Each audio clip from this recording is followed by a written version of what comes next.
பின்னல் சடை நடந்து வரலாம். ஆமா ஆமா. அந்த அம்மா முகத்தை பாத்தியா? பார்த்தேனே. அவ சாந்து பொட்டு வச்சு சந்தன பொட்டு வச்சா.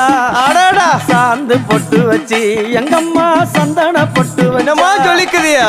மஞ்சள் முகத்தாளே எம்மாளைய நூறாளே தாயி. மஞ்சள் முகத்தாளே எம்மாளைய நூறாளே அங்காளம்மா ஆடி வருவாளா அங்காளி ஓடி வருவாளா. தாயே. ஆடி வருவாளா அங்காளி ஓடி வருவாளா. மல்லிப்பூ கொஞ்ச எங்கம்மா காட்சி தருவாளா. அம்மா அந்த முல்லைப்பூ கொஞ்ச எங்கம்மா காட்சி தருவாளா. தாயி. உனக்கு எத்தனை மலரம்மா தாயே அங்க சித்திரம் இன்னுதம்மா. ஆமாமா. எத்தனை மலரம்மா அம்மனுக்கு சித்திரம் இன்னுதம்மா. அழகு சடையில உனக்கு 1000 மலரம்மா.